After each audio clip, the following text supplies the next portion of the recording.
Bonjour tout le monde! Voici la troisième capsule portant sur la résolution des problèmes algébriques. Dans ce niveau, nous allons traiter des situations portant sur les nombres.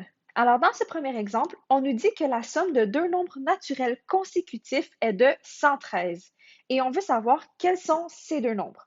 Alors ici, la question est quand même assez évidente. On nous dit qu'on veut trouver la valeur de ces nombres consécutifs. Alors, mes deux inconnus, je pourrais les nommer mon premier nombre ainsi que mon deuxième nombre. La deuxième chose à faire, c'est de se questionner quelle information est-ce que nous avons entre ces deux inconnus, entre ces deux nombres-là. Alors, nous savons que la somme de ces deux nombres est de 113. Et mes deux nombres ne sont pas n'importe quel nombre, mais ce sont tout d'abord des nombres naturels et consécutifs. Un nombre naturel, je te rappelle, c'est tous les nombres plus grands que 0 et qui font des bonds de 1, c'est-à-dire 1, 2, 3, 4 et ainsi de suite.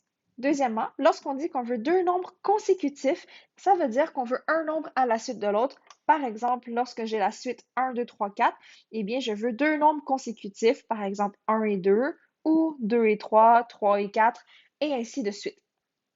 Alors, quelle relation est-ce qu'on peut trouver entre le premier nombre et le deuxième nombre?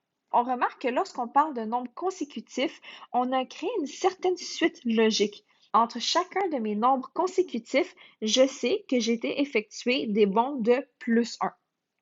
Alors ça, c'est l'indice qu'il va nous falloir pour aller traduire nos inconnus. Si je dis que mon premier nombre est x, parce qu'il nous faut toujours une variable x, eh bien, mon deuxième nombre, c'est le nombre juste après le x, alors je peux le nommer x plus 1. Ainsi, on est maintenant rendu à l'équation. Alors, je vais mettre en relation le nombre 1 et 2 de sorte que ça soit égal à 113. Donc, le premier nombre plus le deuxième nombre doivent me donner 113. On va aller remplacer le premier nombre et le deuxième nombre par la traduction de l'étape 1. Alors, le premier nombre, c'était x et le deuxième nombre, je l'appelle x plus 1. Et ça doit encore une fois me donner 113. On est rendu habitué maintenant. Du côté gauche de mon égal, j'ai des termes semblables que je peux additionner ensemble pour dire que j'ai 2x plus 1 qui donne 113. Et rendu ici, c'est là que vous pouvez commencer à faire votre algèbre. Donc, si j'avais à faire mes boîtes, je sais que ma première étape est d'aller soustraire mon plus 1 afin d'obtenir que 2x égale 113 moins 1 me donne 112. Par la suite, je peux aller enlever mon fois 2 en divisant par 2. On obtient ici que la valeur de x est de 112 divisé par 2, ce qui donne 56. La valeur du nombre x qu'on vient de trouver, c'est le premier nombre qu'on cherchait. Alors maintenant, on peut aller retrouver dans notre contexte quels sont les deux nombres. Si mon premier nombre, c'est x, donc c'est 56, mon deuxième nombre, x plus 1, c'est le nombre après 56, donc tout simplement 57. Pour être certain que nous n'avons pas fait d'erreur, on va faire une validation.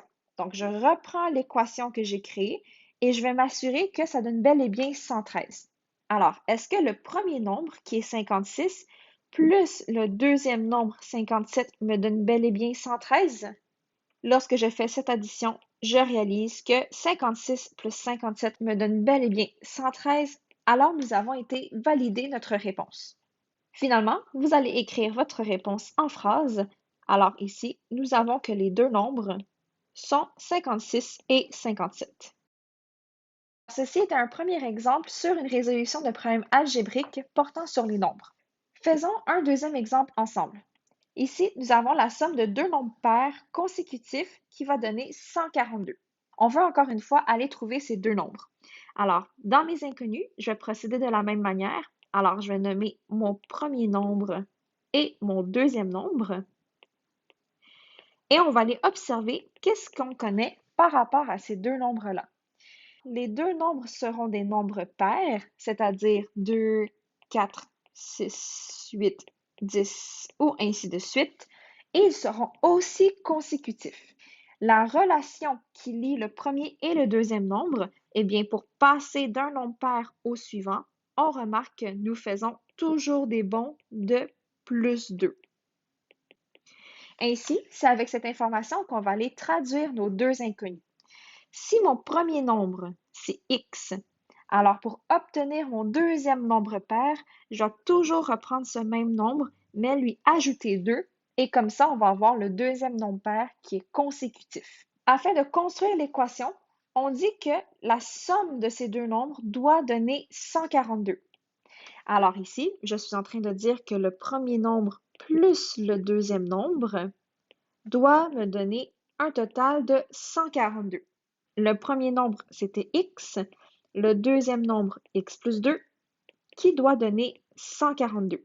J'ai encore des termes semblables, alors si j'ai x plus x, nous obtenons à gauche du égal 2x plus 2, qui doit encore une fois me donner 142. Et je peux maintenant faire la méthode de la balance pour aller trouver quelle est la valeur du x. Alors, je vais soustraire 2 à gauche, soustraire 2 à droite. On obtient ici 2x qui est égal à 142 moins 2 me donne 140. Afin de trouver la valeur de x, je dois enlever ma multiplication par 2 en divisant par 2 et on obtient que x égale 70. Maintenant, on retourne au contexte. Alors, si mon premier nombre c'est x, je suis en train de dire que mon premier nombre c'est 70. Et si mon deuxième nombre c'est x plus 2, ça veut dire que le prochain nombre c'est 72. J'ai donc deux nombres pairs consécutifs. On va maintenant aller vérifier si ces deux nombres pairs-là, ensemble, lorsqu'on les additionne, ça me donne bel et bien 142. Eh bien, tu sauras que 70 plus 72 donne bel et bien 142. Alors, nous avons bel et bien validé notre réponse. Les deux nombres dans cette situation étaient donc 70 et 72. Alors, pour faire un petit résumé de ce que nous venons de faire dans ces deux exemples, lorsque vous êtes confronté à une situation avec des nombres, il est toujours une bonne idée de te faire un exemple avec des nombres connus pour voir comment tu peux passer du premier nombre au deuxième nombre, comme j'avais fait lorsque j'avais écrit ma suite de nombres naturels 1, 2, 3, 4, 5 ou de nombres pairs 2, 4, 6, 8, 10. Si tu es capable de faire quelques autres exercices par toi-même, tu seras prêt à passer au niveau supérieur à la prochaine capsule.